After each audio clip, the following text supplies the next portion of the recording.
오늘 저는 침노하는 무리의 특징, 예배하는 전사에 대한 이야기를 들려드리고 싶습니다. 이사야서 하반부에 등장되는 여호와의 종, 그들이 갖고 있는 특징인 예배하는 전사에 대한 이야기를 들려드리고 싶습니다. 첫째, 하나님은 하나님의 비전을 성취하시기 위해서 각 세대마다 하나님의 때에 사람을 세워가십니다. 하나님은 하나님의 거룩한 비전을, 계획을 성취하시기 위해서 각 세대마다 하나님의 때에 하나님의 사람들을 세우십니다. 한번 저를 좀 주목해 주시죠. 하나님께서는 하나님의 사람들을 세우기 원하세요.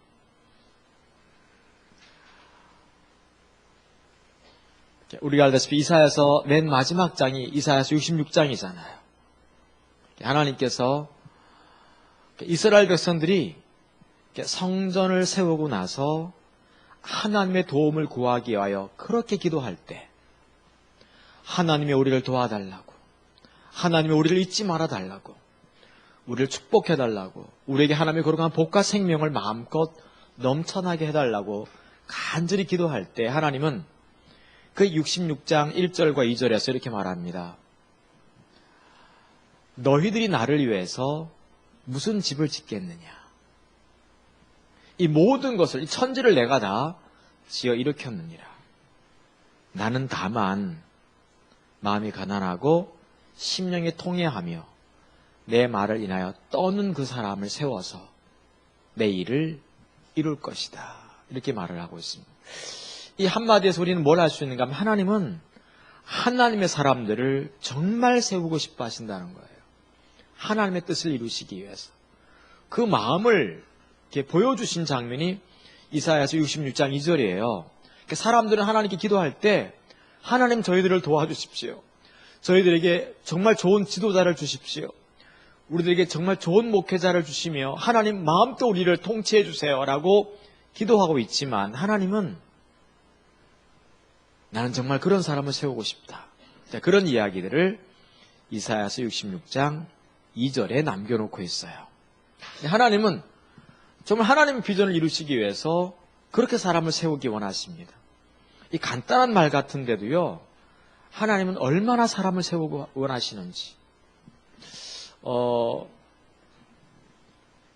하나님의 비전을 되게 이제 5가지로 제가 이렇게 정리를 좀 해드렸어요. 성경에 나오는 비전, 비전이라고 하는 것은 뭐라고 설명하면 좋겠어요? 바울이 비전을 뭐라고 얘기했죠? 사도행전 27장에 보면 바울이 아그리빠 왕이여, 그러므로 하늘에서 내게 보이신 것을 내가 하나도 거스리지 아니하고. 그래서 비전이란 하늘에서 내게 보이신 거예요. 아멘? 하늘에서 하나님의 계획을 보이신 것, 이걸 내가 볼 때 비전이라 부르지요. 그래서 성경에 보면 이 비전이 한 5가지 정도로 나눌 수 있겠어요. 굳이 나눈다면. 역시 첫 번째 비전은 궁극적 비전이에요. 우리 모두가 예수님의 신부로 들림받는 것. 이것은 변치 않는 어느 시대나 어느 세대나 항상 하나님이 누구에게나 가지고 있는 하나님의 비전이죠. 우리 모두가 신부 되는 거예요. 할렐루야. 1세기 때 사람이나 5세기 때 사람이나 지금 21세기를 살아가는 우리들, 하나님은 신부 되기 원하세요. 한번 물어볼까요? 한번 우리 성경 지식들을 한번 제가 물어보기 원해요. 한번 신부가 예수님께서는 다른 말로 뭐로 표현했었어요? 그리스도의 신부를. 예수님은 좀 다른 표현 쓰셨는데, 요한계시록이 나오는데 19장과 21장에 뭐라고 했죠? 제자. 예수님 걸 제자라고 표현하셨어요. disciple. 브라이드해서 신부인데 이걸 예수님 제자라고 얘기하고 있습니다. 그럼 제자는, 신부는 뭐 어떤 사람을 말하는 거예요? 이게 요한계시록 19장과 21장에 또 여전히 등장하고 있어요. 어떤 사람이죠? 분명히 요한계시록에 보면 우리가 신부 되기를 바란다 이렇게 말씀하시면서 그 다음 절에 뭐라고 얘기하십니다. 뭐라고 얘기하세요? 하나님께서 사람을 장막 삼고 고하시면서 예, 성경에 많은 얘기 나오죠? 예. 그래서 신부나 제자는 어떤 사람인가 하면 성전된 삶을 사는 사람들인 거죠. 다시 말해서 하나님께서, 예수님께서 내 안에 살아있는 사람, 나를 성전 삼고 살아가는 사람인 거죠. 아멘? 이제는 내가 산 것이 아니요 오직 내 안에 예수가 살아있는 이 사람을 가리켜 우리는 제자 또는 신부라 불렀어요. 아까 지진 얘기가 나오니까 지진 얘기부터 화두를 좀 해야 될 것 같아요, 다들. 제가 공교롭게 부산에 와 있으면 지진이 나더라고요. 거제 일회교에서 8월 달에 우리 기도회 하고 나니까 컨테이너 박스가 흔들렸어요. 그때 울산에서 4.7인가 이렇게 흔들렸죠. 이번에 지난주에 기도회를 하는데 또 흔들리는 거예요. 5.8 경주에서 이번에 일어났습니다. 그래서 자주 흔들리는구나 싶었습니다. 지진을 히브리어로는 라쉬라 부릅니다. 라쉬라 부르고 그 다음에 헬라어에서는 세이스모스라고 부릅니다. 세이스모스라고 불려요. 모두 이렇게 구약에서는 라쉬라고 불리고 있고 신약에서는 헬라어로 세이스모스 부르거든요. 모두 흔들리다라는 의미를 갖고 있어요. 흔들리다. 근데 히브리 사람들의 머릿속에는 라쉬, 세이스모스라는 이 단어가 딱 등장하면 떠올리는 가치관이 있어요. 그게 뭔가 하면 신의 현현이라는 겁니다. 하늘에 계신 저 하나님께서 이 땅에 강림하셨다. 그 사인이 바로 라쉬 또는 세이스모스라고 불렀어요. 그래서 이스라엘 사람들은 뭐 지진이 나잖아요. 그럼 하나님이 저 멀리 계시다가 지금 우리 가운데 오셨다라고 이해를 하는 거죠. 그래서 이런 이해를 갖고 있는 이스라엘 사람들, 히브리인들을 위해서 히브리서를 기록했던 히브리서 기자는 이제 히브리서 12장에서 또 한 번뿐만 아니라 하나님이 또 진동할 것들을 흔드셔서 오실 것이라는 그런 개념을 갖고 히브리서 12장을 쓰는 거예요. 히브리서는 히브리 사람들을 위해서 성경을 쓴 거니까 그렇게 이해를 갖고 있던 사람들한테 12장에서 하나님이 다시 지진을 일으키시면서 올 거다 했던 거죠. 알겠죠? 히브리 사람들은 구약에 보면요. 구약과 신약에 이렇게 보면 지진이 나면 주님이 오셨다라고 이렇게 보는 거예요. 그래서 그들은 대개 한 세 가지 특징을 이렇게 가지고 있어요. 하나가 지진이 났다 하면 하나님이 오신 거니까 봄에 또 봄, 여름, 가을, 겨울 꽃이 많이 피겠구나 라고 생각을 했어요. 히브리 사람들이 사고방식이에요. 그러니까 다시 말해서 소망이 있을 거라는 거죠. 그래서 지진이 결국 나쁘지 않습니다. 아멘? 좀 말이 이상한데. 지금 뭐 국가 재난안전처라든가 여기저기 소방서에다가 그냥 문의 전화 들어가고 국가안전처 장관을 못 믿겠다는 둥 이러고 있지만 꽃이 필 거예요. 아멘 안 하는데 꽃이 필 거라고 저는 믿어요. 왜냐하면 히브리 사람들, 이스라엘 사람들의 사고방식 속에는 꽃이 핀다는 게 있어요. 지진이 나면. 꽃이 많이 필 거라는 생각이 있습니다. 그래서 욥기라든가 쭉 보면 땅이 흔들리는 거 연관해서 이런 단어가 쓰일 때는 꽃이 만발하고 막 그럴 거예요. 그래서 우리나라에 내년에 꽃이 많이 필 것 같습니다. 봄나들이 갈 준비하시고요. 두 번째, 되게 히브리 사람들은요, 이렇게 지진이 이렇게 나면 새들이 즐겁게 노래할 거라는 생각을 많이 갖고 있습니다. 새들은 즐겁게 노래할 거라고. 왜냐하면 하나님이 오셨으니까. 그래서 저는 새들이 많이 노래할 거예요. 노래할 것이고, 세 번째가 사람의 춤을 출 거라는 개념이 이렇게 있습니다. 라시 세이스모스라는 그 단어가 쓰일 때는 사람이 춤을 출 거라는 거예요. 그래서 이런 것들이 이제 히브리 사람들이 머릿속에 갖고 있는 사고 방식이었어요.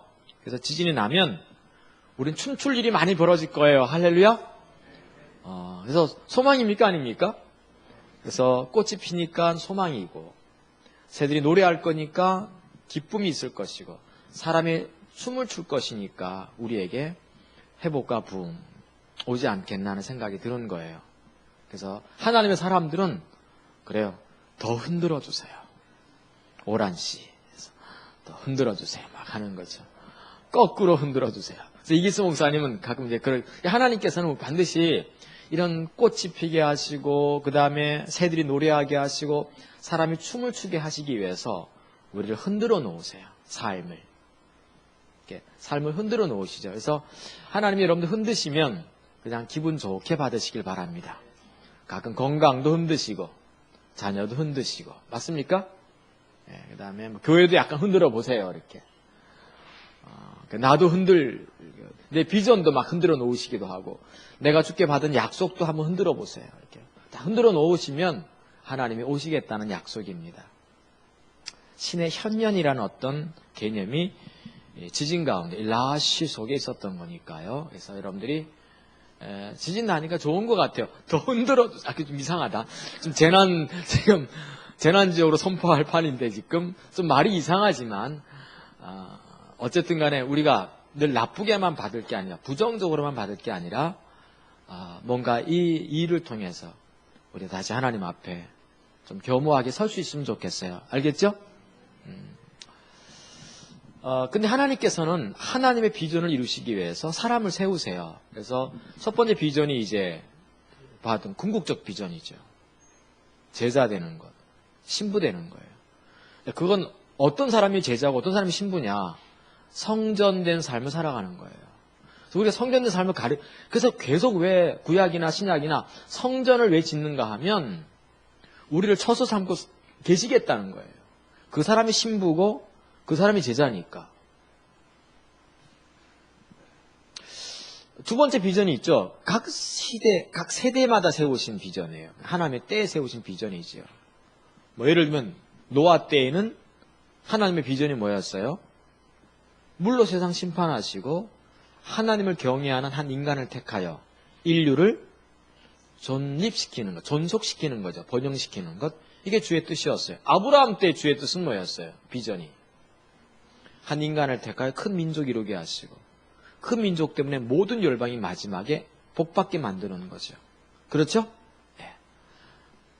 자, 그러면 이제 세 번째 비전은 이제 알다시피 이 하나님의 거룩한 뜻과 목적을 이루시기 위해서 개인이나 교회를 보시고 세우신 그 계획, 이게 비전이고, 네 번째는 다림줄이 비전이죠. 결국 다림줄이 세워지지 않으면, 기준이 세워지지 않으면 모든 비전은 안 이루어지니까 그 네 번째 비전이 중요합니다. 다섯 번째 비전은 역시 네 발의 등이에요. 네 발의 등 그 책은 꼭 사서 읽으셔야 됩니다. 내가 한 걸음 앞을 어떻게 내디뎌야 될지를 알게 하시는 것, 나를 인도하시는 게 비전이죠. 그래서 예수님은 자기를 목자라고 부르신 거예요. 한 걸음 한 걸음 인도하실 거니까.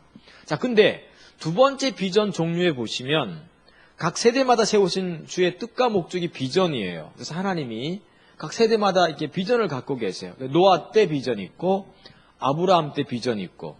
한번 물어볼까요? 1세기 때 하나님 비전은 뭐였을까요? 그거 성경에 나오니까 금방 알 수 있어요.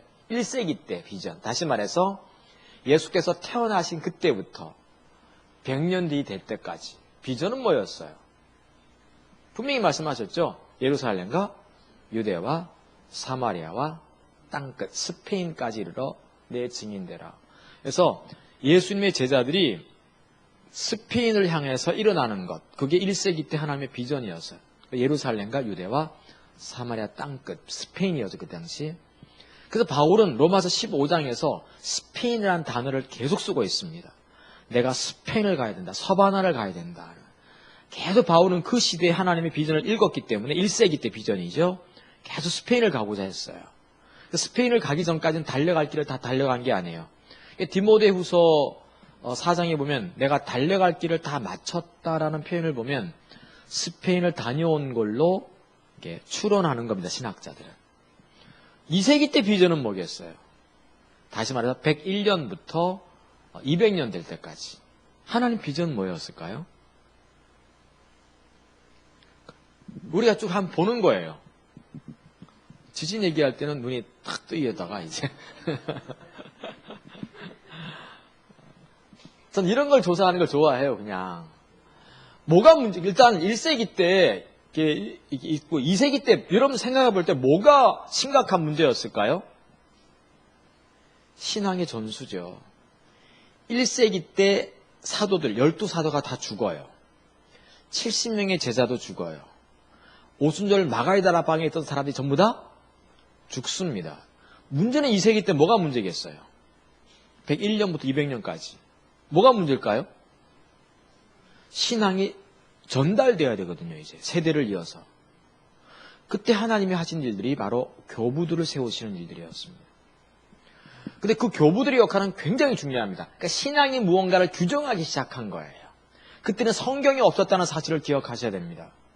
성경이 그때 없었기 때문에 정경이 없었고 66권이 없었어요. 그렇기 때문에 신앙을 규정하기 시작해야 돼요.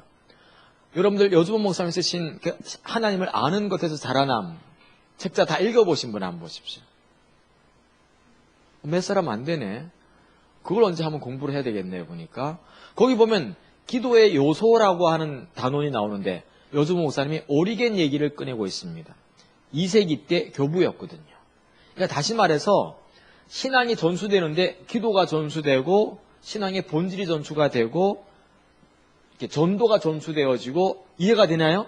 신앙의 모두 전수가 예배가 전수되어야 되거든요. 그때 기도를 전수시킨 사람이 오리겐이었어요. 그래서 그런 사람들은 기도는 내 요소가 있었었다 하는 거죠. 그래서 뭐 찬양, 뭐 감사, 간구, 중보기도 이런 식으로 요것이 있어야지 기도다라고 이제 규정하기 시작합니다. 그래서 1세기 때는 스페인 땅끝 전도 증인되는 것이 주님의 목적이었다면 2세기 때는 신앙의 전수였을 거예요. 그 3세기 되면 뭐가 문제일까요? 어떤 게 하나님의 뜻이었을까요? 계획이 201년부터 300년까지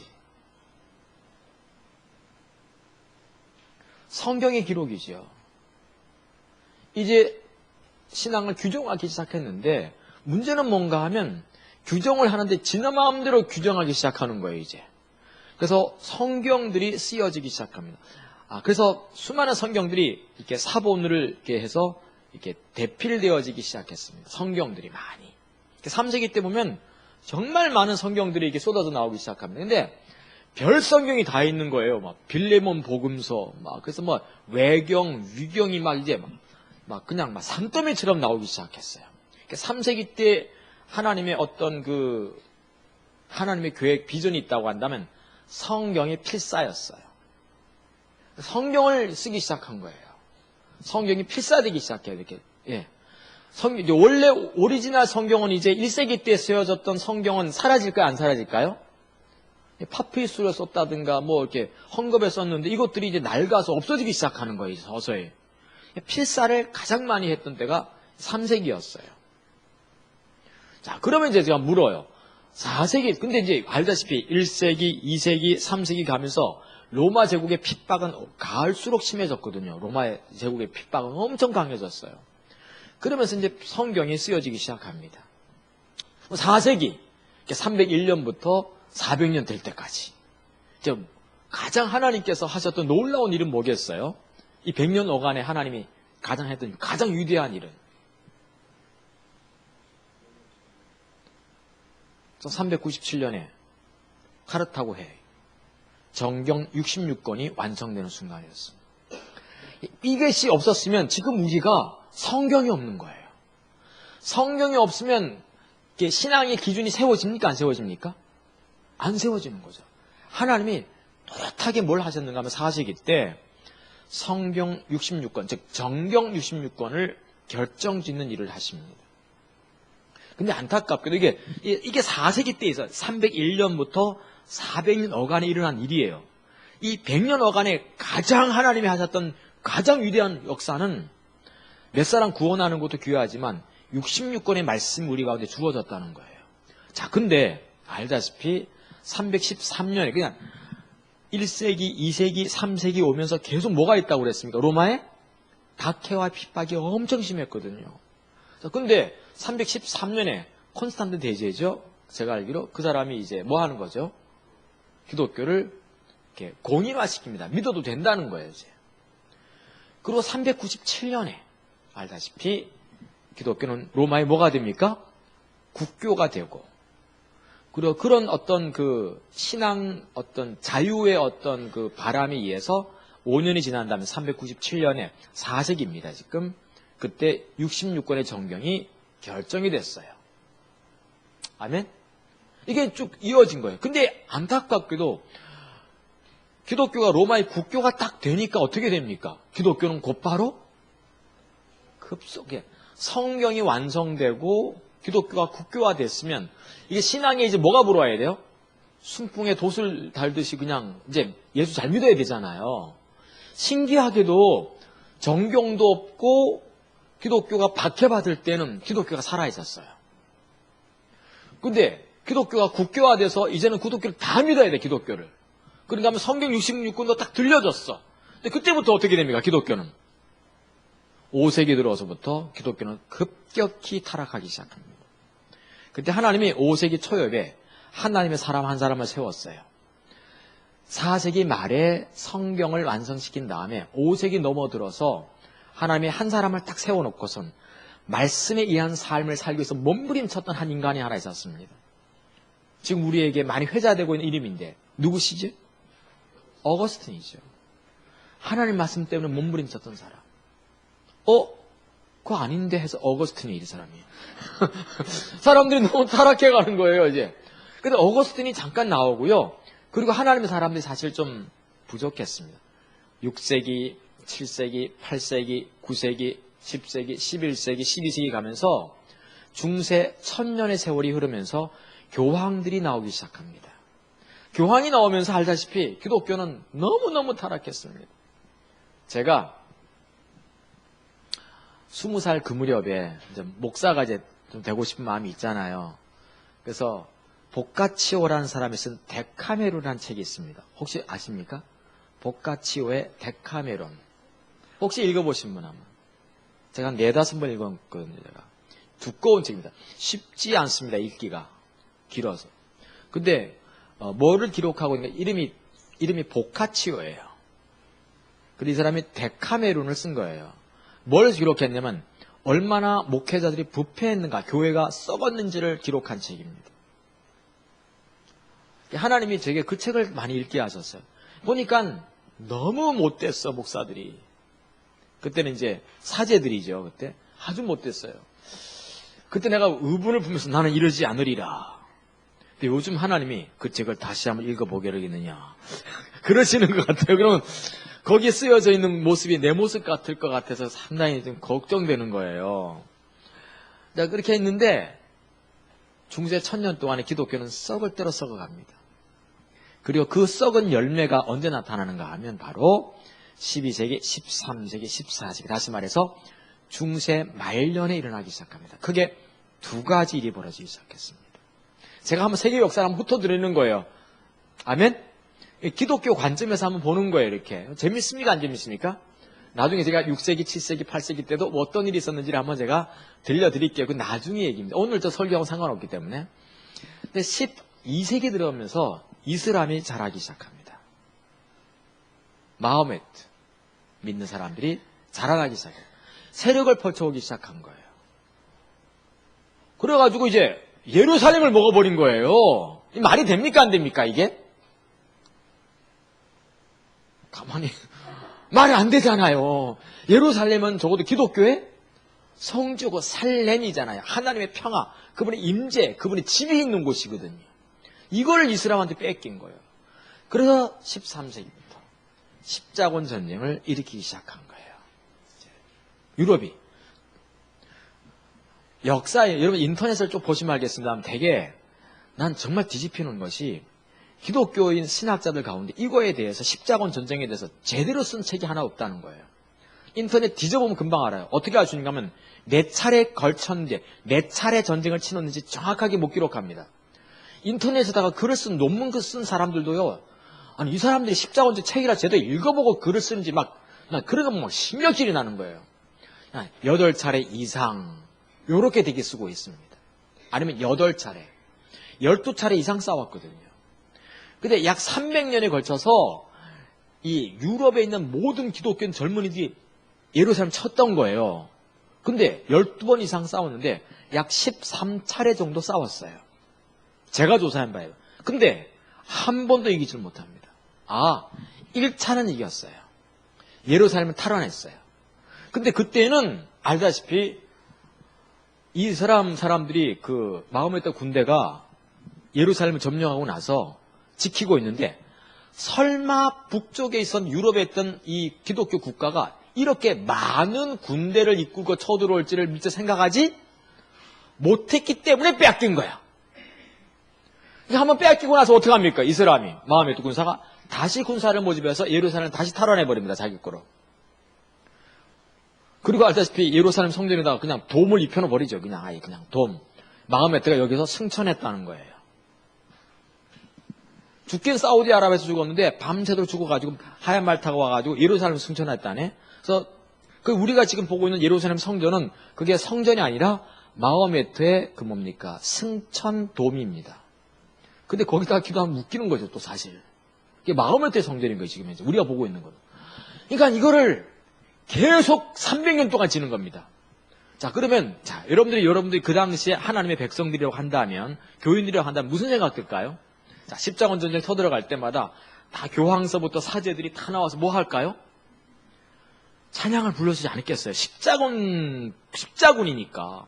하나님 아버지 반드시 이 전쟁에 일어나게 하시고 승리케 하시고 하나님께서 역사해 주셔서 기도를 막 받고 가는데 또 줘. 몇 년 동안 줘? 300년 이상을 지는 거예요. 이 말이 됩니까 안 됩니까 우선? 하나님이 이미 뭡니까? 유럽 교회에서 떠난 증거이죠. 이미 하나님은 유럽 교회 안에 있지 않은 거예요. 자, 그러면 이제 두 번째, 이게 십자군 전쟁에 패하는 것이 이제 12세기, 13세기, 14세기 이어지고 있었어요. 엄청나게 300년 동안. 자, 또 하나. 그러면 이제 교황이라든가 사제들이 뭘 외칠까요? 십자군 전쟁에 승리하고 예루살렘을 다시 탈환하기 위해서 뭘 외쳤을까요, 이제? 기도하자고 외쳤지 않겠어요? 우리 항상 기도잖아. 뭐 합심 기도하자고. 그래서 이제 14세기 때는요, 합심 기도를 하기 시작한 거예요. 모여서 교회마다. 하나님이여, 저 이슬람 저 악한 군대 세력들을 다 몰아내게 하시고 다시 십자가로 높이드는 하나님 역사를 일으켜서 기도를 간절히 모여서 각 마을마다 고을마다 나라마다 다 기도하기 시작했어요. 그리고 기도하면 사람이 다 죽어가는 거예요. 전염병 때문에. 패스트가 그때 퍼져가기 시작했습니다. 패스트가 그 이후에 무슨 쥐로 인해 생기나요? 어쨌든 간에 쥐새끼들 때문에 다 죽어요. 유럽 인구의 3분의 1이 죽습니다. 이거 우리 한국 지금 5천만 명인데 남한이 3분의 2면 몇천 명 얼마 죽는 겁니까? 한 1,700만 명 죽는 거예요. 유럽 인구의 3분의 1이 죽었다는 것은 이건 뭐 상상도 못합니다. 이거는. 그 지금 유럽 같은 경우는 이 전염병 이거 아주 그냥 이렇게 막 곤두세우는 거예요. 우리나라 같은 경우는 마찬가지고 지카 바이러스 요즘은 별 바이러스가 다 있어요. 메럭스 하고 하면서 요즘은 치카 하고 나타나요. 뭐 별게 다 있었어. 어쨌든 간에 이게 유럽 인구의 3분의 1이 죽어요. 그러니까 여러분들이 그때 하나님 백성이라면 무슨 생각할까요? 기도해서 전쟁터에 나갔더니 죽어. 그럼 하나님이여 도와달라고 엎드려서 합심해서 기도하면 또 죽어. 모여서 기도하면 패스트라는 이 전염병이 얼마나 빨리 전염되는지 몰라요. 그게 14세기까지 일어납니다. 12세기, 13세기, 300년 동안 유럽 역사는 이 중세 말렵에 정말 끝장을 보고 하나님의 저주가 임했던 거예요. 하나님 안 계시니까. 이 14세기 말에 한 사람이 딱 태어났어요. 이게 참 제가 이 얘기 하려고 하는 거예요. 얀 후스가 태어납니다. 얀이라는 말은 요한이라는 뜻입니다. 존. 이 존을 이제 체코 말로는 얀이라고 불려지거든요. 체코에서 얀 후스가 돼요. 뭐 웃기는 말로 그 존이잖아요. 존을 우리말로 요한이라고 부릅니다. 이제 그래서 이렇게 사도 요한도 있고 뭐 세례 요한도 있고 많잖아요. 이렇게 존. 그래서 하나님께서 이렇게 요한들이 많이 오니까 존이 많이 오니까 이렇게 뭐 그랬다고 그러더라고요. 보니까 이렇게 부를 때 짠 하면 이렇게 딱 부르고. 근데 그 뭐예요? 이렇게 뭡니까? 짠짠 하면 세례 요한은 사도 요한이 같이 온다 그래. 짠짠. 근데 하도 요한이 말이죠. 강요한도 오지, 이제 김요한도 오고, 뭐 이요한도 하도 많이 들어오니까 하나님께서 한꺼번에 부를 때 뭐 그렇게 불렀다 하더라고요. 짠짠짠짠짠짠짠짠. 그럼 이제 한꺼번에 온다네 이렇게. 이 야누스가 태어나요. 이 사람 참 귀한 사람입니다. 여러분 체코에 가보시면 체코의 그 뭡니까 수도가 프라하인데 되게 젊은 사람들 프라하 이렇게 가면 프라하의 봄 해서 전도연인가 전지연인가 전 보지 않았습니다만은 전 뭐예요? 전도연. 그 사람이 살았던 집을 보고 앉아있다. 체코 사람들한테 물어요.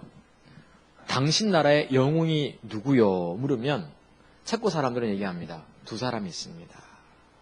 체코를. 우리나라는 이순신, 뭐 세종대왕, 뭐 많이 강교토대왕, 뭐 많이 있잖아요. 근데 첫사람은 까를 대제, 까를 사세라는 사람인데 체코를 건립한 사람이에요. 그 사람은 체코를 건립했으니까 유명하십니까? 없습니까? 그 사람은 영웅이죠. 맞습니까? 체코를 건립한 사람이에요. 근데 또 한 사람이 있어요. 누굽니까? 물으면 야누스 사제라고 합니다. 목사님이 한 국가의 영웅인 거예요. 이건 굉장히 중요한 일입니다.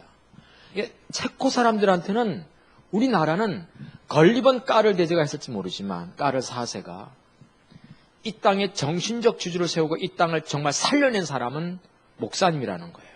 야누스 목사님. 이게 너무 귀한 가치관인 거예요. 와, 우리나라에 그럴 수 있습니까? 광화문 내거리에 주기철 목사님 동상 세울 수 있나요? 길선주 목사님 동상 세울 수 있나요? 이건 다른 문제인 거예요. 이게 다 얼마나 멋진지 모르겠어요. 그 사람들 중에. 체코 옆에가 독일이에요. 독일 사람한테 물어요. 당신들 영웅이 있습니까? 되게 독일 사람 두 사람이라고 하죠. 흔히. 하나가 바하. 음악의 아버지가 우리나라 사람이라는 거죠. 핸델 음악의 어머니도 우리나라 사람. 그러니까 독일은 뭐 자부심이냐면 음악이 귀합니까? 안 귀합니까? 음악이 없으면 아무것도 안 되잖아요. 근데 그 음악의 아버지와 어머니가 어느 나라 사람이라는 겁니까? 우리나라는. 이거 대단한 자부심이 있는 거예요. 대단한 자부심이에요. 또 한 사람이 있어요. 누구겠어요? 마르틴 루터라고 하는 겁니다. 목회자들을 그 국가의 영웅으로 취급하고 있는 거예요. 어떤 대통령이 어떤 왕보다도 야, 난 이게 너무 귀한 거예요. 우리나라가 그런 귀한 가치관을 가졌으면 얼마나 좋겠나 싶은 거죠. 14세기 말에 야누스가 태어납니다. 그리고 보니까 생각해 보십시오. 여러분들 그 당시 백성인데 베드로 성당, 예를 들면 이런 거예요. 이기수 목사님 가끔 그 얘기 하시잖아요. 언제부터 기독교가 타락했느냐? 권위가 떨어졌을 때부터. 그래가지고 사제들이 왜 가운을 입고 강대상이 높아졌느냐? 이기수 목사님 그때 그러시던데 언제부터 조사했더니 그렇다고 그죠? 교회의 권위가 사제의 권위가 떨어진다부터. 목회자의 권위가. 그러니까 이걸 가운을 입고 강대상을 높이고 막 그러는 거예요. 그러니까 십자군 전쟁에서 수백 년 동안 졌지. 기도해줘도 안 돼. 모여서 기도하면 패스트웨이 걸 다 죽지. 그러면 사제들의 권위와 고향의 권위가 떨어질까 안 떨어질까요? 떨어지겠어요? 안 떨어지겠어요? 사제들이 무슨 얘기를 했던지 믿겠어요? 안 믿겠어요? 아니 이제 예를 들면 내가 어디 아파가지고 사제들한테 기도받으러 가겠어요? 안 가겠어요?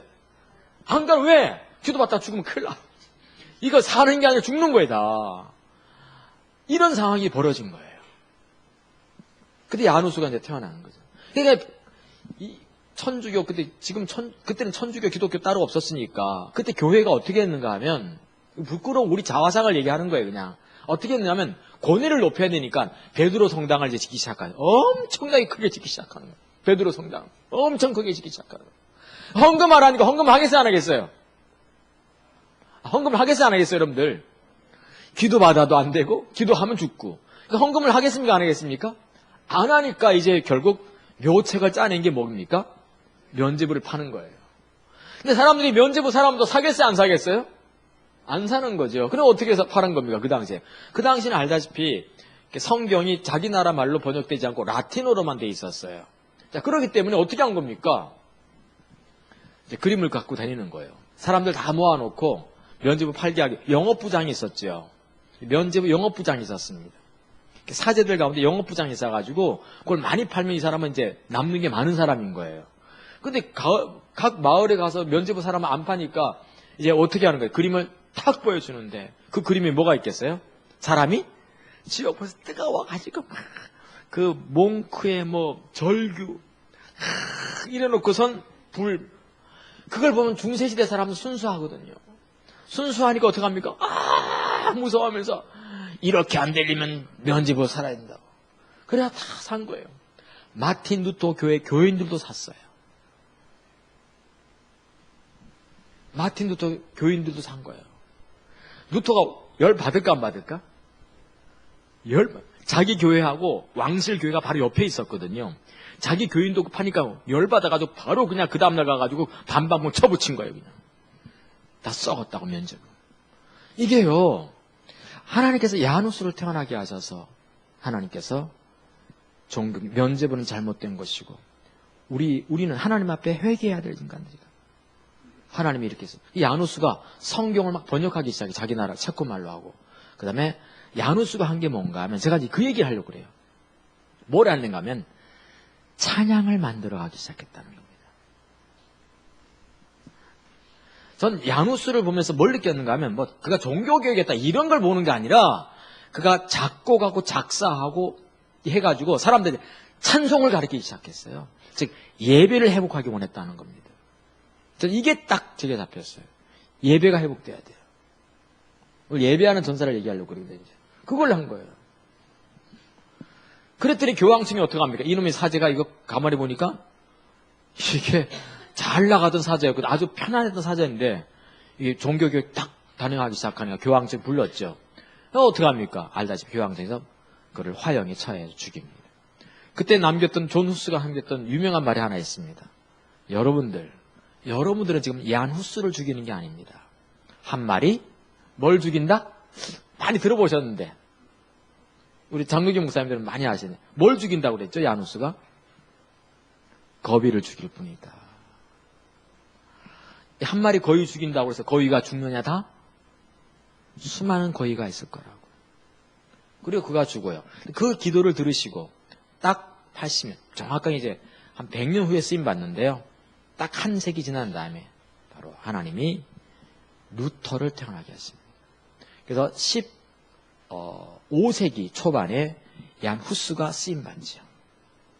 딱 100년 지나서 16세기에 초여에 하나님이 루터를 쓰시기 시작하십니다. 루터가 종교개혁문 95개 주를 딱 비텐베르크 교회에다가 이렇게 세웠어요. 거기서 제가 우리 이영 목사님하고 사모님하고 저하고 제 아내하고 비텐베르크 교회 앞에 있는 카페에서 야심한 시간에 커피를 한 잔 했습니다. 어쨌든 그렇게 했는데 좀 좋죠? 근데 한국 커피가 맛있는데요. 어쨌든 간에 이렇게 뭐라 그럴까? 혹시 이제 물어봐야 되겠어요. 루터가 95개 주를 딱 반박하면서 제 1조에 뭘 붙였어요? 95개 주 반박한 건 아는데 되게 뭘 반박했는지 모를 수 있어요. 딱 뭘 하고 써붙였어요? 결국 루터가 했던 얘기가 제 1번에 했던 얘기가 뭐예요? 사람은 좀 아쉽습니다. 솔직히 이따가 나오고요. 1번이 뭔가 하면 인간은 그냥 줄여서 제가 말씀드리면 평생 회개하고 살 사람들이라는 거지. 우린 평생 회개하고 이게 무슨 말입니까? 면제부 하나 사가지고 그 모든 죄가 용서되는 게 회개해야 될 존재라는 거지. 정확하게 본 거예요. 그게 십자가에 의한 삶을 산 거예요. 그걸 딱 했어요. 그러면 이제 또 하나 물어보겠습니다. 맨 마지막 95번째는 뭐예요? 95번째.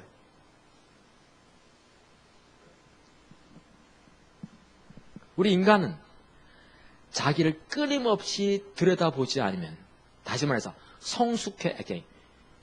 뭐라고 그러지? 성화되지 않으면 안 될 존재라는 거죠. 그걸 얘기한 거예요. 회개로부터 시작해서 결국 성화로 끝을 내야 된다는 거예요, 우리가. 면제부 사가지고 되는 게 아니라 십자가에 의한 삶, 믿음에 의한 삶을 가르치기 시작하고 말씀에 의한 삶을 가르친 거지. 그래서 그가 결국 얘기했더니 오직 성경, 오직 믿음, 오직 은혜 그거잖아요. 결국 네 가지인데 하나가 뭐예요? 오직 믿음, 오직 성경, 오직 은혜, 오직 성령인가요? 꼭 우리 십자가에 보면 투를 얘기했어요. 십자가 투를 딱 얘기한 거예요. 이거를. 그러니까 우리가 이거를 지금 하는 거예요.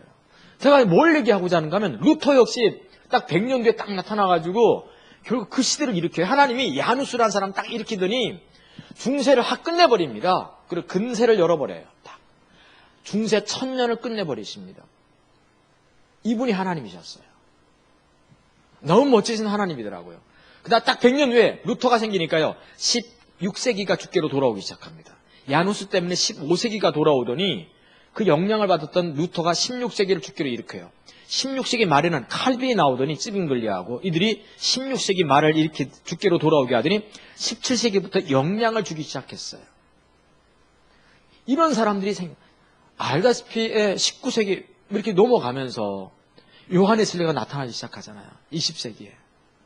영국 사회를 하나님께로 돌리기 시작한 거예요. 한 사람이 막 주께로 돌이키기 시작한 거예요. 사람들이.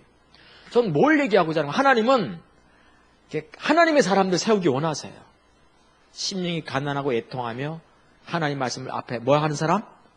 떠는 그 사람을 세우기 원하시는 거죠. 아멘? 떠는 그 사람을 세우기 원하시는 거예요. 이사야서가 전반부가 있고 후반부가 있는데 전반부는 되게 모든 선지서가 뭘 기록하고 있습니까? 징계나 심판을 기록하고 있어요. 후반부에는 뭘 기록하고 있습니까? 회복과 약속을 기록하고 있죠. 이사야 역시 똑같아요. 하반부 40장부터 66장까지 뭘 기록하는가 하면 회복과 언약을 쫙 기록합니다. 그러시면서 이사야서는 뭘 얘기하는가 하면 놀라운 그 언약 가운데 두 가지가 대표적인 언약이 두 개 있는데 뭐예요? 유업이 있는데. 하나가 장막의 유업이잖아요. 이사야서 하반부에 보면 62장 같은 경우는 이 장막터를 다 이렇게 펴라는 거예요. 넓게 피면 전에는 황폐했던 이 땅이지만 네가 장막터를 넓히게만 하면 그 안을 내가 뭐한다? 꽉꽉 채우겠다. 자손도 번성할 것이고 네 가정도 잘되게 할 것이고 하나님이 엄청나게 채울 것이라는 거죠. 또 하나가 뭡니까? 이사야서 하반부의 언약 가운데 하나가 빛의 언약이잖아요. 이사야서 49장 같은 경우 바울이 좋아했던 건데 일어나 빛을 발하라는 거예요. 이스라엘이 12지파를 주께로 돌아오게 하는 것은 오히려 경한 작은 일이고 내가 너를 이방의 빛을 삼아가지고 땅 끝까지 구원을 베푸는 빛의 언약이 있어요. 오케이? 이게 그래서 이사야서 하반부를 제가 좀 마음이 심란하거나 힘들면 이사야서 하반부를 봐요. 전 여러분들이 꼭 이사야서 하반부를 보기 축복합니다. 마음이 심란하고 어려울 때 일이 잘 안 될 때 사도 바울처럼 이사야서 아니면 어디 새롭게 집회를 간다든가 이럴 때 있지 않습니까? 내가 어디 집회를 가야 되는데 예를 들면 제가 주눅 들고 교회는 어렵고 할 때 집회를 가다 보면 힘들어요, 안 힘들어요? 가고 싶지도 않을 때가 있죠. 그럼 이사야서 하반부를 읽어요. 그러면 다시 힘이 새는 거예요. 왜? 그 약속이 기록되어 있으니까. 근데 이사야서 하반부 보면 40장부터 66장까지입니다. 그럼 많이 읽기를 바랍니다. 사도 바울이 좋아했던 성경이고 예수님이 좋아했던 성경이거든요. 그거는. 자, 근데 그 이사야서 하반부에 보면 이렇게 나옵니다. 이 모든 빛의 언약, 그 다음에 빛의 유업, 장막의 유업, 장막의 언약 이런 것들은 누구한테 주시겠다는 거예요? 이 언약들을 회복과 언약, 약속, 유업들을 여호와의 종에게 주시겠다는 거죠. 이는 여호와의 종의 기업이라 이렇게 말했거든요. 자, 그러면 여기서 이제 고민이 생기는 거예요. 여호와의 종이 누구냐는 거예요. 여호와의 종이. 요걸 이제 뭡니까? 어디죠? 무슨 교단이지? 여호와의 증인. 요 사람들 요걸 이제 갖고 옵니다. 자기한테로. 이 여호와의 종이 누구냐는 거예요, 지금. 알 길이 없는데 예수님께서 마태복음 11장에서 이 부분에 대해서 언급하기 시작합니다. 뭐라고 하신 거예요? 침노하는 자는 요한의 때부터 지금까지 하나님 나라는 강력하게 침노하고 즉 퍼져가고 있나니 침노하는 자 즉 하나님께 쓰임받는 그 사람들은 빼앗느니라. 그 하나님 나라를 붙잡는다 그 말이거든요. 그러니까 여호와의 종의 기업인데 이사야서 하반부에 등장된 그 수많은 언약들은 유업들은 이것들은 여호와의 종에게 주실 건데 누가 여호와의 종이냐? 침노하는 무리인 걸 알 수 있죠. 마틴 루터도 침노하는 무리였고요. 얀 후스도 침노하는 무리였고 칼빈 역시 침노하는 무리였죠. 지금 수많은 이 장로교가 있지 않습니까? 우리나라 같은 경우. 빛을 발한 거예요, 지금. 맞습니까? 12지파 주께로 돌아오게 하는 것은 경한 일이 되어버렸어요. 인구 600만 명 돌아오게 하는 건 작은 일이었어요. 우리나라에만 해도 한때 장로교 숫자가 엄청 많았지 않습니까? 이걸 보면 강력한 거예요. 그러니까 침노하는 자가 결국 뭡니까? 뭐예요? 여호와의 종인 것을 알 수 있어요. 자, 근데 아까 보았습니다. 하나님께서 각 세대마다 세웠던 사람들, 그 다음에 여호와의 종, 또 하나가 침노하는 자, 이렇게 했을 때 이들에게 나타난 특징을 좀 보기 원했어요. 나타난 특징이 크게 두 가지가 일단 있어요. 나타난 특징이 크게 두 가지가 있습니다. 결론적으로 나중에 좀 얘기하겠습니다만 나타난 특징이 크게 두 가지예요. 하나는 하나님의 질투가 그들 가운데 부어졌다는 사실입니다. 이 은혜가 부어졌어요. 전 마틴 루터가 훌륭한 게 아니에요. 얀 후스가 훌륭한 게 오순절 마가의 다락방에 있었던 120명이 그 당시 침노하는 1세기 침노하는 무리였잖아요. 그죠? 1세기 침노하는 무리는 120명이었어요. 15세기는 얀 후스였어요. 16세기는 마틴 루터였고 칼빈이었거든요. 그런데 그들이 훌륭한 게 아니에요. 그들에게 뭘 부어주셨나요? 은혜가 훌륭한 거지. 맞습니까? 은혜가 훌륭한 건데 그러면 그 은혜가 어떤 특징이 있었냐 하는 거죠. 두 가지예요. 하나가 하나님의 질투입니다. 그들에게는 은혜가 부어지되 하나님의 질투라고 하는 은혜가 부어진 거예요. 이게 너무 부러운 거예요. 오늘 이제 우리가 좀 보기 원하는 건데 우리가 받은 은혜, 우리도 다 은혜 받는다니까. 근데 우리가 받는 은혜와 그들이 받았던 은혜가 달랐어요. 그들에겐 질투라는 은혜가 부어졌어요. 알다시피 인간의 질투를 질이라 불러요. Z-E-L. Z-E-A-L. 질이라 부르거든. 질. 시기가 커진 것. 시기가 분노를 품은 것을 가리켜 질투라 불러. 근데 하나님의 질투는 질럿이라고 그래요. 질럿. 다시 말해 하나님의 열정이 비대해진 것이죠. 하나님의 열심이 커진 걸 가리켜 하나님의 질투라고 불러요. 근데 이 질투라는 단어가 제일 먼저 쓰여진 것이 언제 쓰여질까요? 질투라는 단어가 제일 먼저 쓰여질 때가 십계명 주실 때죠. 하나님께서 뭐라고 하셨는가 하면 질투라는 단어 처음 쓰실 때 내 앞에 다른 신을 두지 마. 내가 그냥 있지 않을까요? 왜? 나는 질투하는 여호와니까. 그래서 자기의 이름이, 자기의 성품이 질투라는 걸 보여주신 거예요. 그래서 질투라는 게 이제 뭡니까? 가장 먼저 쓰여진 것은 십계명을 하나님께서 주시면서 질투라는 단어를 쓰셨어요. 근데 질투를 실제로 인간에게 부어주신 적이 있었어요. 첫 번째. 한번 퀴즈 내봐야 되겠다. 질투가 처음 한번 부어진 사람이 누구예요? 제일 처음 부어진 사람이. 비누아스죠. 우리 교회는 보니까 딱 그래서 하는 말이 뭡니까? 엘리야! 딱 그러더라고. 좀 알긴 아는데, 앞에 건 성경 안 읽었나? 왜 역대상부터 읽었나? 왜 그러지? 비누아스죠. 이 참 중요한 부분이 이런 거예요. 이 질투라는 단어가 참 중요한 게, 비누아스가 이 사람이 좀 중요한 이유가 있잖아요. 하나 있어요. 우선 그가 레위인이었잖아요. 비누아스에게 레위 언약이 주어집니다. 레위 언약은 뭔데요? 생명과 평강의 언약이거든요. 왕 같은 제사장을 삼으셔서 모든 백성들을 평강과 생명으로 이끄시기 원하시는 것이 하나님의 레위 언약입니다. 우리 모두가 왕 같은 제사장이기 때문에 우리 모두에게 레위의 언약이 있는 거예요, 지금 현재. 자, 근데 원래 레위는 어떤 사람이었어요? 야곱의 12아들 가운데 있는데 넷째 아들인가 그렇죠? 근데 못돼 처먹었어요. 보통 못돼 처먹은 게 아니라 자기 여동생이 약간 성추행 당했다고 어떻게 하는 거죠? 세겜 사람들 다 할례받게 한 다음에 칼 딱 차고 가가지고 밤새도록 남자들 다 죽였어요. 자, 이렇게 죽였다. 그럼 피가 튀어서 몸이 묻어요. 또 죽였다. 살려달라는 애들도 남자들 다 죽여요. 그럼 피가 막 튀고 막 난장판이 될까 안 될까? 우리 가끔 침 맞아도 이 피가 막 난장판이 돼요. 침 맞아도 사열침 이렇게 해도 그래야 부항 떠도 피가 막 나옵니까 안 나옵니까? 그런 판인데 이거는 막 목을 자르고 막 팔을 자르고 했는데 이게 심장 자르고 이게 피가 야곱이 그날 밤에 걱정이 돼가지고 아들이 나갔는데, 소도령이 나갔는데 안 들어오는 거예요. 걔 성품을 알거든요, 이 야곱이. 근데 이게 안 들어오니까 걱정이 돼가지고 밖에 이제 서 있었던 거죠. 밤새도록 쳐 죽인 다음에 이 칼을 들고 이제 집에 이렇게 들어오는 거예요, 이렇게. 온몸이 뭐가 있을까요, 이렇게? 이건 뭐, 인간이라고 할 수 있습니까, 없습니까? 야곱이 그 모습을 보면 질릴 대로 질려버렸어요. 평생 각인돼가지고 잊지 않는 거예요. 나중에 야곱이 죽을 때 12아들 불러 모아서 다 축복을 이렇게 할 때 레위에 대해서 뭐라고 했습니까? 레위는 잔혹한 칼이라고. 너는 유업을 잊지 못할 거라고. 너는 형제들에게서 뭡니까? 끊어지라고.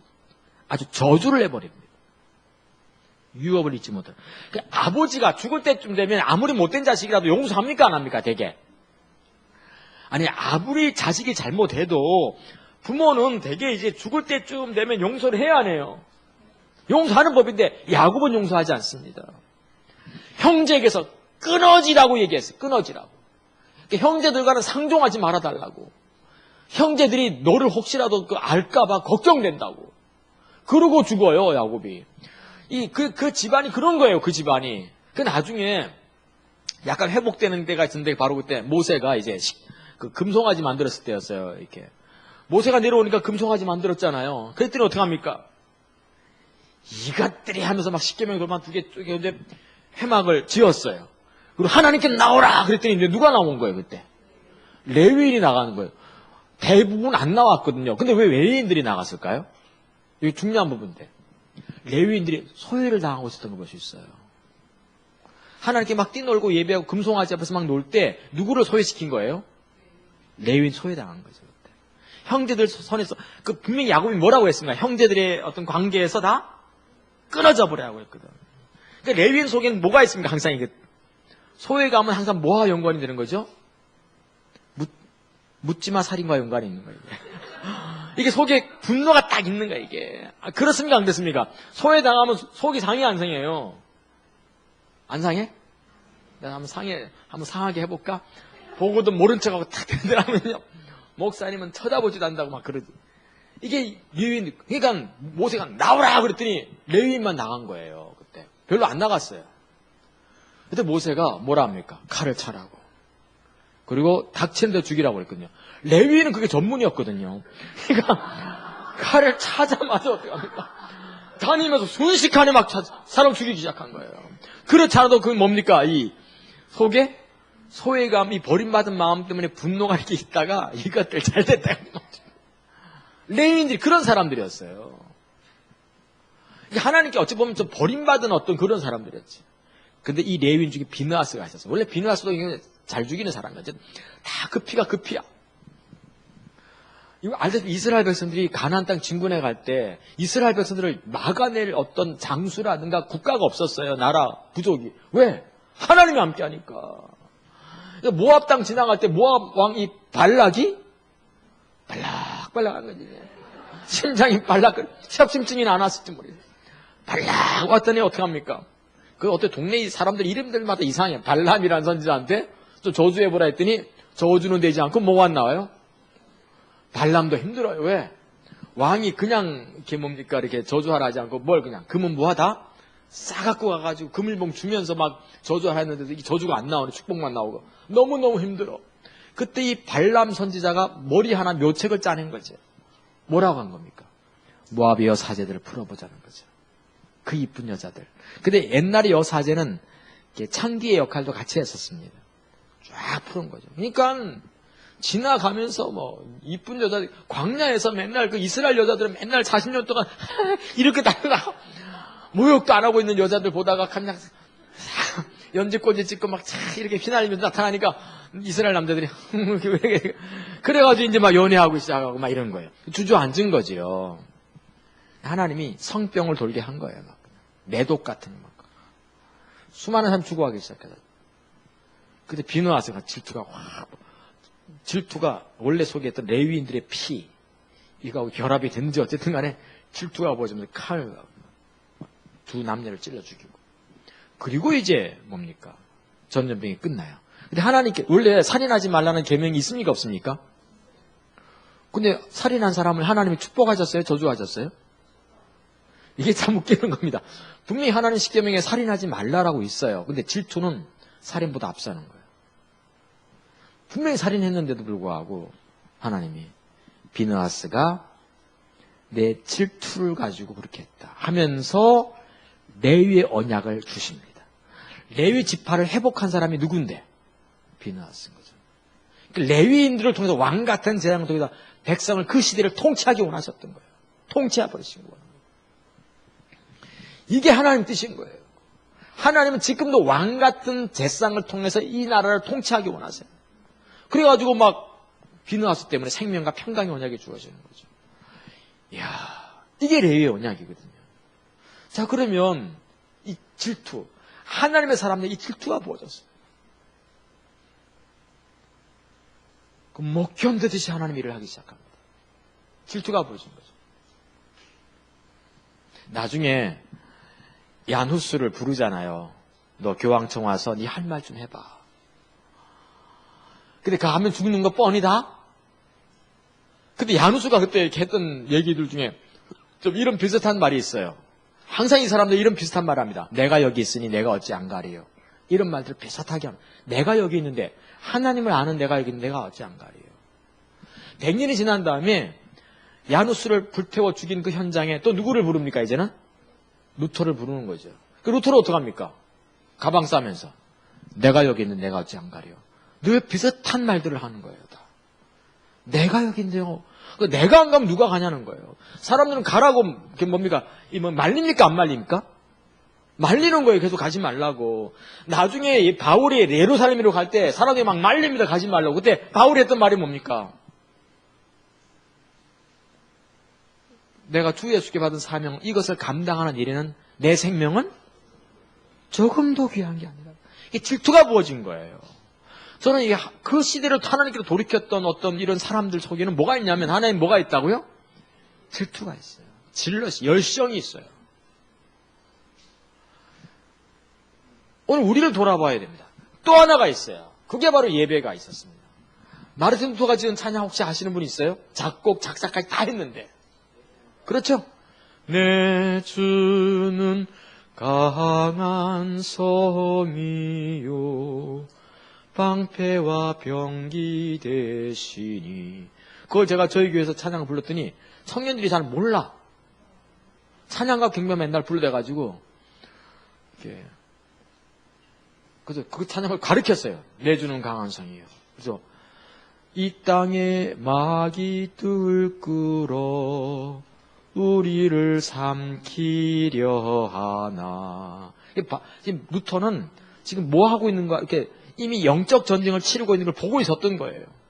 뻔히 비텐베르크 그 교회에다가 그 입구에다가 붙여놓은 거 그냥 딱 회개해. 면제, 그 다음에 그 가운데는 막 10조, 12조, 13조, 14조, 10조 하면서 면제부는 잘못됐다고. 교황도 필요. 야누스 같은 경우는 얼마나 강력하게 했는가 하면 교황도 썩었다는 거죠. 하나님 교황 원치 않는다는 걸 얘기해보는 거예요. 대단합니까? 안 대단합니까? 오늘날로 말하면 요한 야누스도 사제였거든요. 오늘날로 말하면 뭡니까? 침례교. 내가 침례교 총회장 썩었다라고 그냥 총회에 가서 딱 붙이는 거야. 할렐루야. 그럼 장로교 목사님 계신데 여러분들이 장로교 좀 이렇게 막 하면 거기다 입구에다가 그냥 총회장은 썩었고 하나님께서 원치 않는 사람들이고 다 썩어. 자, 이렇게 써붙였다. 우리 이남은 목사님이 감독 회장보다 다 썩었다라고 써붙이면 어떻게 될까요, 이렇게?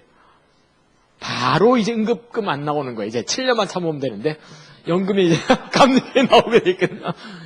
근데 이게 쉬운 게 절대 아닙니다, 이게. 교단장은 하나님께서 원치 않고 있고, 이거요. 그 다음에 그들의 설교가 뭐가 잘못된 걸 반박하기 시작한 거거든, 설교가 잘못된 거를. 이거요. 정말 쉽지 않습니다, 이거.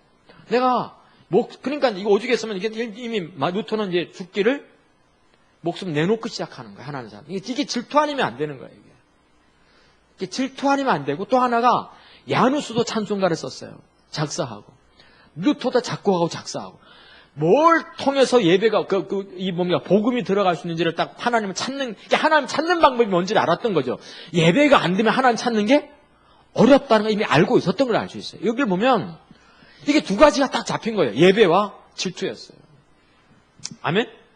근데 이게 침노하는, 마가의 다락방에서 120명까지 침노하는 무리인데, 그러니까 이거죠. 저를 보시죠. 분명히 이사야서 하반부에 기록되어 있는 하나님의 모든 언약과 축복과 유업들은 여호와의 종들에게 주시는 거예요. 그럼 여호와의 종이 누구냐? 침노하는 자라는 거죠. 맞습니까? 침노하는 자가 뭐 하는 사람들이냐?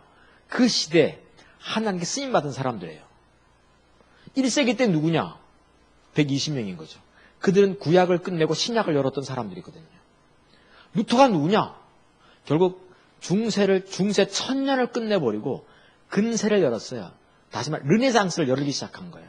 대단한 거 아닙니까? 이건 정말 대단한 거예요. 요한웨슬레가 결국 20세기 초에 쓰임받으면서 그가 했던 게 뭐예요, 결국은? 요한웨슬레가 했던 말이. 결국 그는 영국 황실의 어떤 권위, 그것 때문에 생겼던 무슨 모든 폐해를 다 없애버리고 기독교 국가로 거듭나게 하는 사람이 요한웨슬레인 거예요, 결국. 이걸 보면서 쓰임받은 사람은 이렇게 달라지는 거구나 하는 거죠. 근데 그들에게 특징이 한 4가지가 있어요.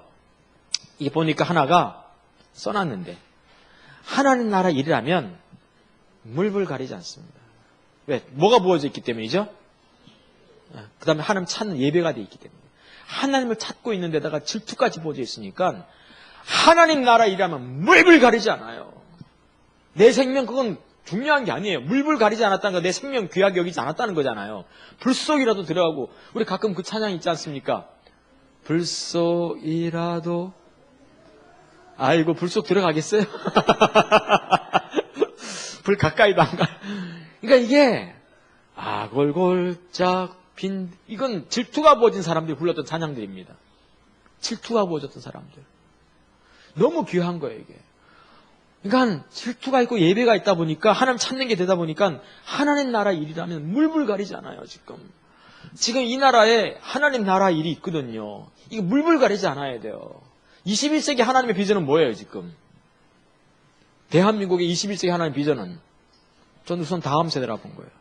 다음 세대가 지금 결정이 안 되면요, 우리나라 끝장납니다. 지금 미래 학자들마다 하는 말이 2026년이 기독교의 뭐다고? 다시는 돌이킬 수 없는 마지막 바닥이라고 본 거예요. 더 이상 돌이킬 수 없는. 2026년이 되기까지 뭐 하라는 겁니까? 그때 지금 10년 동안 돌이키지 않으면 기독교는 그때 가면 2026년쯤 되면 더 이상 돌이킬 수가 없는 자리에 온다는 거죠. 그게 미래학자들의 얘기거든요. 그때 우리 최훈식 박사도 그 얘기 했잖아요. 2026년이라고. 그러면 지금요, 2016년인데 21세기 초 하나님께서 이 대한민국을 갖고 계시면서 그분이 갖고 계신 비전이 뭔가 하면 다음 세대입니다. 다음 세대를 위해서는 하나님 걸 뭐든지 해야 되지, 우리가. 맞습니까? 물불 가리지 않고 해야 돼요. 아이고, 요즘 내가 거제도도 자주 들어가니 그래가지고. 웬 섬이가 있다 요즘 자주 들어가게 됐어요. 거기 기도도 우리 하잖아요. 어쨌든 유치원도 세워지게 해달라고 하면. 이 물불 가리지 않아야 됩니다. 맞습니까? 그 교회마다 여러분들 다음 세대를 위해서 투자는 아끼지 말아야 돼요. 아멘?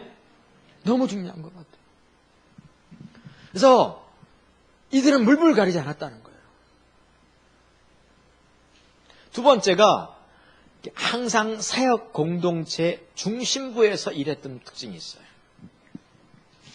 결국 1세기 때 충만한 무리들을 이제 사도행전 1장과 2장이 기록했는데 이름이 기록되지 않습니까? 12명 제자하고 70명 제자하고 예수님 따라다녔던 여자들하고 예수님의 가족들 이름들밖에 기록되어 있지 않습니다. 다시 말하면 항상 주님과 함께 같이 중앙부에서 일을 했어요. 가급적 여러분들 우리 이렇게 하나님의 일을 같이 하면 항상 중앙부에서 일을 하시기 축복합니다. 가만히 보시다가 뭐 이명호 사모님이 하시는 일을 내가 하겠다고 막 나서세요. 김동환 목사님한테 아시겠죠? 김동환 목사님 하시는 일을 내가 뺏어가야지. 뺏어가시기 바랍니다. 자꾸 이게 중앙부에서 일을 해야 돼요.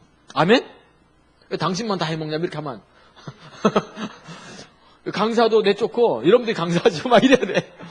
그러니까 항상 중앙부에서 일을 해야 돼요. 이게 너무 중요한 부분입니다. 결국 그들이 항상 같이 일했던 사람들이죠. 여러분 사도를 뽑을 때 그 세 가지 요건이 있었어요. 뭐였죠? 사도 뽑을 때? 가룟 유다 죽으니까 저도 사도 뽑았는데 요건이 세 가지에 딱 첫째는 함께 다닌 사람이에요. 무조건 함께 다녔느냐는 거예요. 우리가. 베드로가 딱 자격 요건 얘기하면서 첫 번째 무슨 얘기 못해요? 우리와 함께 신방 다녔냐는 거지. 함께 기도에 다녔냐는 거죠. 야, 이러면 또 목요일날 다 올라가야 돼. 문제는 함께 다녔냐는 게 중요합니다. 맞습니까? 베드로는 다른 거 안 봤어요. 함께 다녔냐는 게 지금 현재. 함께 안 다녀놓고서는 아무 말도 하지 말라는 거예요. 지금 현재. 함께 다녀야 돼요. 두 번째, 구속의 증인이냐는 거죠. 다시 말해서 십자가 부활 승천 받냐는 거죠. 목격자냐 이거죠. 그냥 함께 다녔냐. 두 번째, 목격했냐는 거예요. 세 번째가 뭐예요? 말할 수 있냐는 거죠. 설명할 수 있는 사람이냐는 거예요. 전 나중에 이런 걸 설명할 수 있는 걸 가르치고 싶어요. 설명할 수 있냐는 거죠, 우리가. 그래서 이거 딱 얘기했어요, 세 가지. 그리고 이제 마띠아 뽑는 거예요, 이제. 우리가 이게 참 중요한 부분입니다. 함께 일을 하고 있어야 돼요. 아멘? 함께 일해야 돼요. 헌금도 좀 하시고요. 예.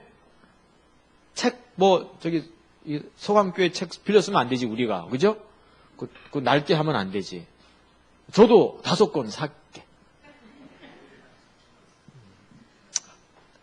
5지를 사야 되죠. 1권과 2권이 있으니까. 나도 아까 하는데 마음에 부담이 딱 주어져서 5지. 그거 얼마예요? 10만 원이야? 사야죠. 그래서 우리 보통 내가 보다 한 30지는 갖다 놔야 될 것 같아요. 제 기도할 때. 그래서 우리가 해야 됩니다. 근데 여러분 꼭 기억하세요. 이렇게 우리가 투자하면요. 이렇게 투자하면 하나님 축복해야 된다 그런 개념보다는 투자하면 하나님 또 가만 안 있더라고. 아멘? 어디서 이상하게 또 20만 원 생기게 한다든가. 그분이 하나님이세요. 아멘? 그걸 경험하고 살아야지 우리가. 지금 아예 받아야 되겠다. 김동환 목사님도 맷질 해야지.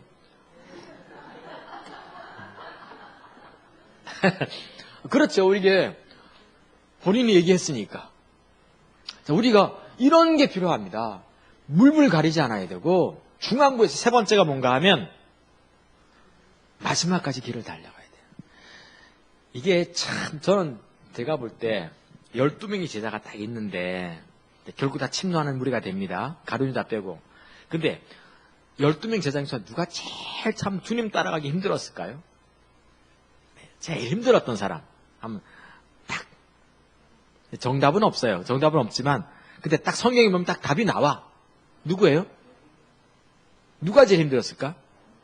예? 안드레죠. 안드레. 늘 안 들어갔던 안드레. 12명 가운데 제일 누가 먼저 왔어요? 안드레였어요. 안드레가 먼저 예수님 따라다니면서 야, 정말 좋다. 누구를 데려가는 겁니까? 동생 베드로를 데려갑니다. 근데 주님이 나는 조금씩 이상하게 제외당하는 것 같고 베드로만 찾는 거예요. 요때 그 묘한 그 형의 뭐라 그럴까 이 소외감 이건요 미루 말할 수 없습니다. 안 그래요? 새벽교 성교에 내가 먼저 은혜 팍 받고 누구 데려왔는데 이상하게 모든 리더십 강사들 얘만 보고 있어. 그때 오는 이 느낌. 이야, 그건 정말 어려웠습니다. 제가 지난번에 기도 사역자를 세웠는데 서울에 어떤 분을 딱 세웠어요. 세웠더니 어떤 분이 그냥 그분도 이름이 같이 올라왔는데 어떻게 이름 빠졌어 실수로 뺀 게 아니고. 근데 그분이 찾아왔어요. 와서 목사님 제가 먼저 왔는데요. 내가 데려왔는데 왜 나는 빠졌습니까? 그러시더라고. 작년에. 금년인가 작년? 작년인 거. 이게 쉬운 일이 아닙니다, 이게. 정말, 그게 어떻게 그냥 빠진 거예요. 그분을 일부러 뺀 게? 근데 그분은 엄청 그게 서운했던가. 먼저 왔는데, 이분은 내가 데려왔는데. 누구냐고 묻지 마세요. 이게 쉬운 일이 아닙니다. 그런데, 그 다음 주쯤에 또 두 사람 들어왔어요. 12명 중에서. 야고보하고 처음에는 이제 해변가 다니시다가 베드로 안드레 완전 만났고 좀 다음에 다니시다가 또 누구 만난 겁니까 이제? 야고보하고 좀 세월이 지난 다음에 만났거든요. 그리고 이제 오게 했어요. 근데 12명이 이렇게 나중에 모였는데 예수님이 누구만 데리고 다시 중요한 자리마다 베드로, 야고보, 차라리 4명이면 괜찮아요. 차라리 4명이면 괜찮아. 근데 안드레만 빠져. 그래서 이름이 안 들어갔다는 거죠. 또 안드레? 또 안드레? 이거요, 너무 힘들었을 것 같아요. 차라리 나머지 사람들은 뭐 가룟 유다라든가 이 사람들 회개집 맡았고 멀리서 왔다 치자. 이건 너무너무 힘든 거예요. 근데 안드레 끝까지 갑니다. 주님 따라갈 때까지 이렇게 중앙부시를 하다 보면요, 쉽지 않을 때가 있어요. 마지막까지 달려가길 바랍니다. 좀 상처 있고 힘들어도 마지막까지 따라가야 돼요. 그래서 하나님이 그 다음 책임지자고 보는 거죠. 자, 근데 또 하나가 있는데 예배하는 사람이었다는 거죠. 아까. 알겠죠? 질투와 예배가 있었다는 건데, 이 하나님의 사람들, 여호와의 종들에게 나타나는 특징은 예배였어요. 근데 이들의 예배는 좀 특징이 있어. 그냥 예배가 아니야. 그냥 예배가 아니라 예배하는 전사로, 즉 전사같이 예배했다는 거죠. 이게 죽었다 이 말이 아닙니다. 전사했다 이 말이 아니고 빛의 사자처럼 사단과의 영적 전쟁에서 빛의 사자로 묘사되는 단어가 이게 이제 뭡니까? 전사인데, 이 전사같이 전쟁의 영웅같이 예배를 드렸다는 거죠. 전쟁터에 나가는 사람처럼 예배를 드렸어요. 바울도 말하잖아요. 너희를 하나님께서 뭘로 불렀다? 그리스도의 거룩한 군사로 불렀다고. 자기를 기쁘게 하는 사람이 없다고. 그렇게 예배하라고 말하고 있거든요. 그러니까 전사같이 그들은 그러니까 예를 들어서 이거예요. 여호와의 종이 있고 침노하는 무리가 있는데 각 세계마다 마르틴 루터 예배가 있고 야누스 예배가 있었어요. 근데 이들의 예배는 분명 뭔가 다른 면이 있었다는 거죠. 그게 뭐라고요? 전사같이 예배했다는 겁니다. 우리가 그냥 흔히 예배하면 우리는 뭐 그냥 내 주는 강 이게 아니고 정말 전사처럼 내 앞에 막이 들끓어 나를 삼키려 하지만, 그래서 루터는 말하잖아요. 지금 이 뭡니까? 이 마귀의 숫자가 우리 교회 기와장 숫자만큼 많을지라도 나는 지금 일어나야 되겠다. 오늘 내가 3시간 기도해야 되겠다. 그들은 기도는 예배는요, 전사같이 기도하고 예배했어요. 이게 보이는 거예요, 저게. 전사 같은 예배. 그러니까 투쟁하듯 예배 드렸어요. 투쟁하듯이.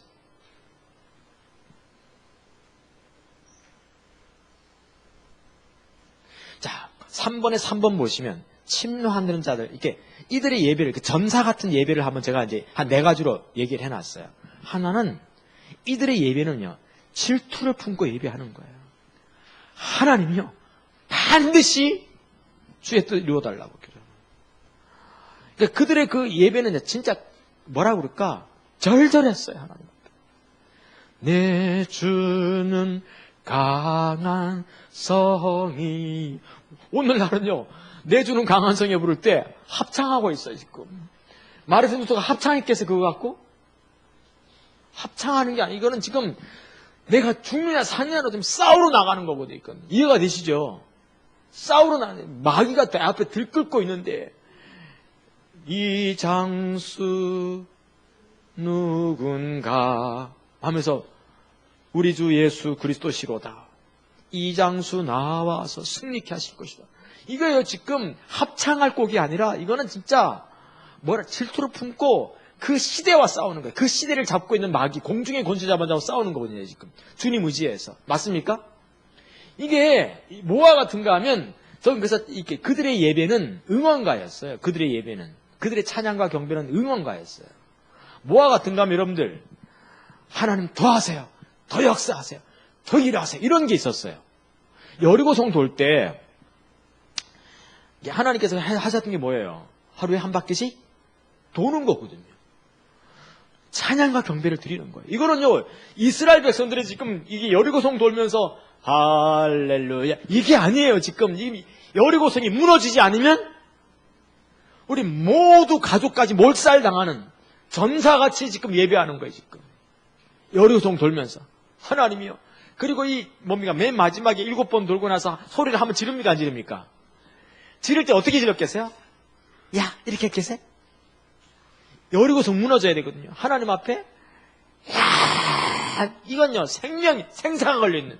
이렇게 예배 드린 거예요. 이런 관점에서 이 전사같이 드렸던 예배, 침노하는 자의 예배의 기준을 우리가 들여다보면서 오늘 우리의 예배를 보면요, 우리 예배가 얼마나 나약하게 빠져있는지. 우리 예배는요, 그냥 좀 감동받고 은혜 받으려고 예배하는 거예요. 지금 생사가 걸리는 게 아니에요. 그들은 생사를 걸고 예배하고 있더라고요. 보니까.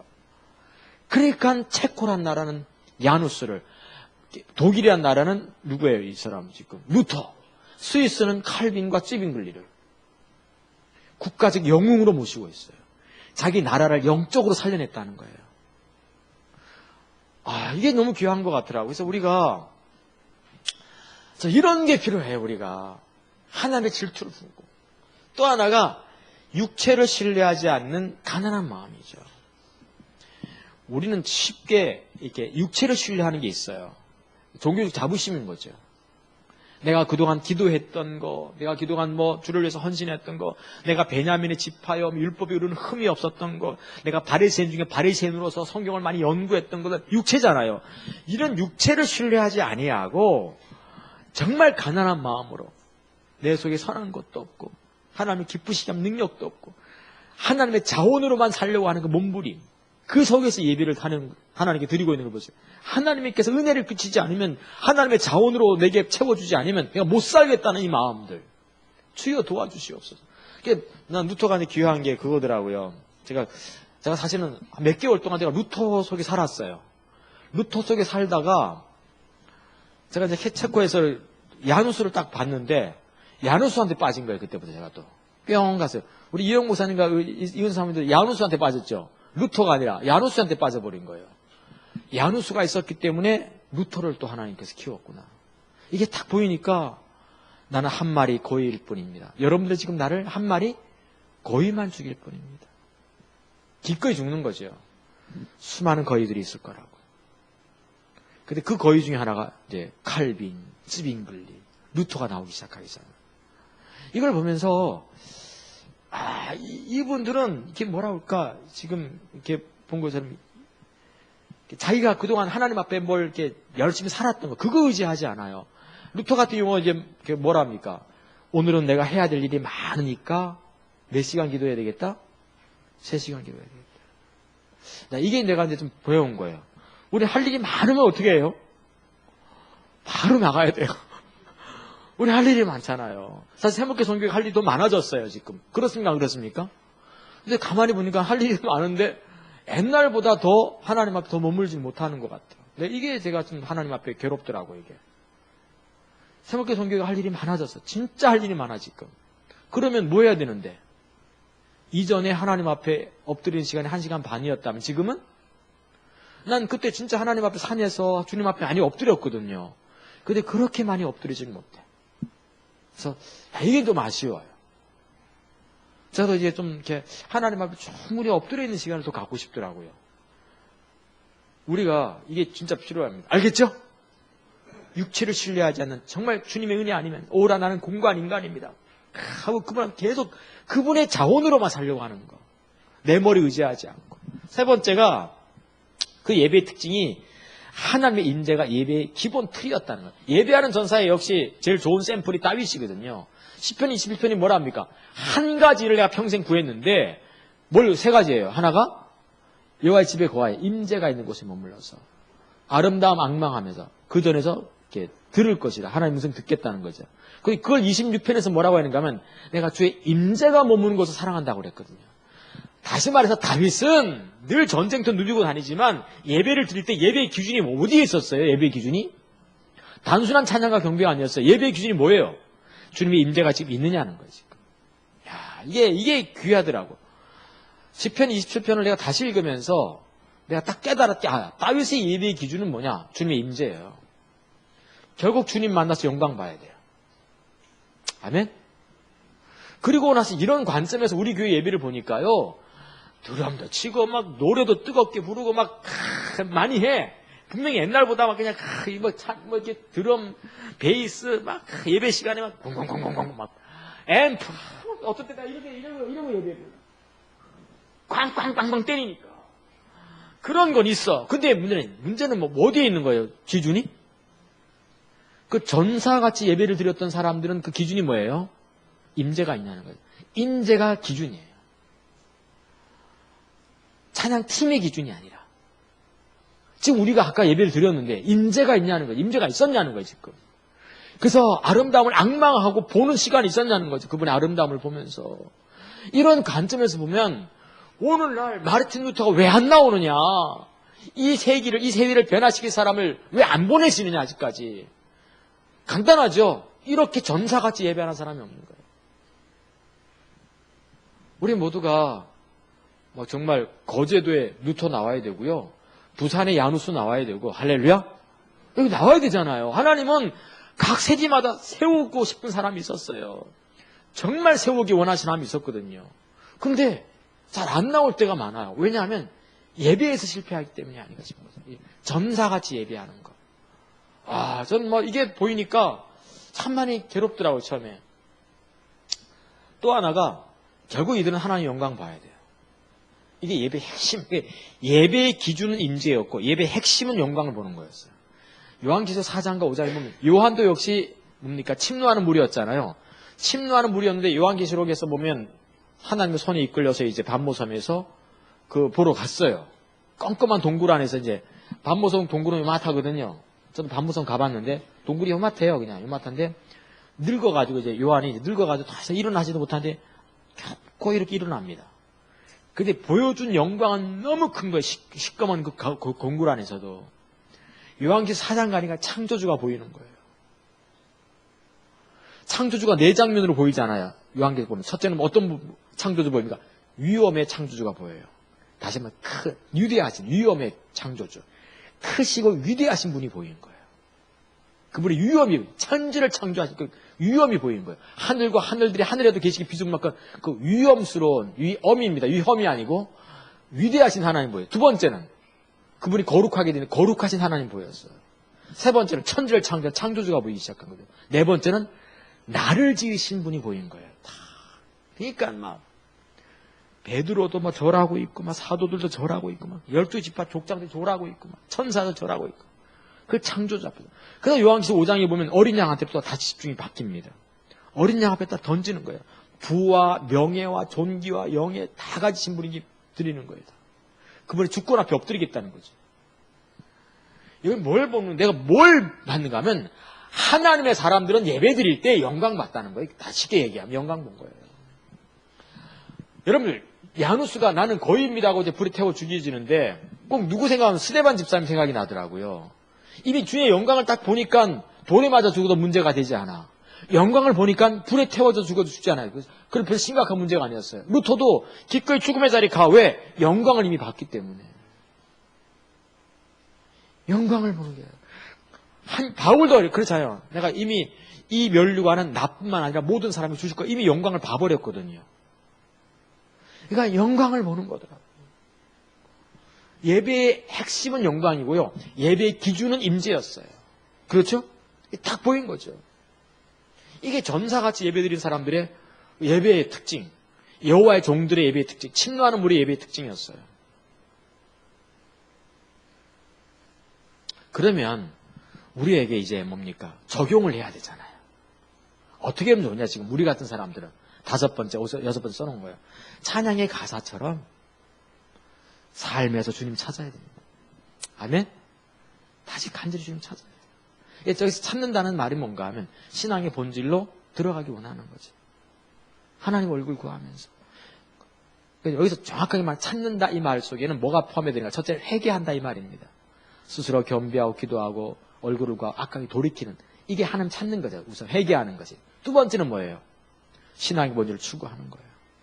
주님 알기 원하고 주님 사랑하기 원하고 이거 추구하는, 이 두 가지가 포함될 때 우리는 흔히 주님을 찾았다 그럽니다.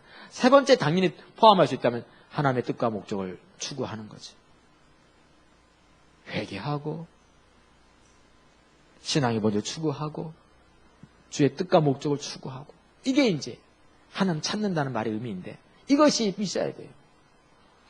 이것이 다른 어떤 것보다도 우선순위 돼야 되는 거죠. 또 하나가 있다면 마지막 6번째. 자, 써놨어요. 침노하는 우리 하나님을 진심으로 사랑해서 예배하는 사람이 되었다는 거죠. 사랑한다는 그 말이 주님이 내 인생의 유일한 모든 것 되는 건데 주님 사랑하시길 축복합니다. 아멘? 주님 사랑하면 내 생명은 별로 중요하지 않더라고요. 주님 사랑하면 내가 뭐 이렇게 겪는 거, 뭐 홀대 받는 거, 누가 나를 욕하는 거, 이건 별로 중요하지 않아. 내가 주님 사랑하면 되니까. 할렐루야? 제가 2주간 동안 제가 이제 여기저기 좀 다녀온 거, 보고도 드릴 겸 해서 제가 느꼈던 거, 이런 부분들을 제가 이제 마지막 시간쯤 되어서 제가 이제 목사님들하고 제가 좀 나눴던 부분들이거든요, 이것을. 짤막하게 좀 나눴었는데, 우리가 다시 하나님의 마음을 이해하고 이 시대를 향한 하나님의 마음을 이해하고 눈물을 이해하고 그 마음과 눈물에 우리의 마음과 눈물을 좀 더할 수 있기를 축복합니다. 지금 하나님의 화두는 다음 세대예요. 다음 세대 세우고 잃어버린 영혼을 구원하는 일. 당연히 물론 이 일을 위해서 교회가 회복되는 게 필요하고요. 우리 같이 좀 그렇게 축복합니다.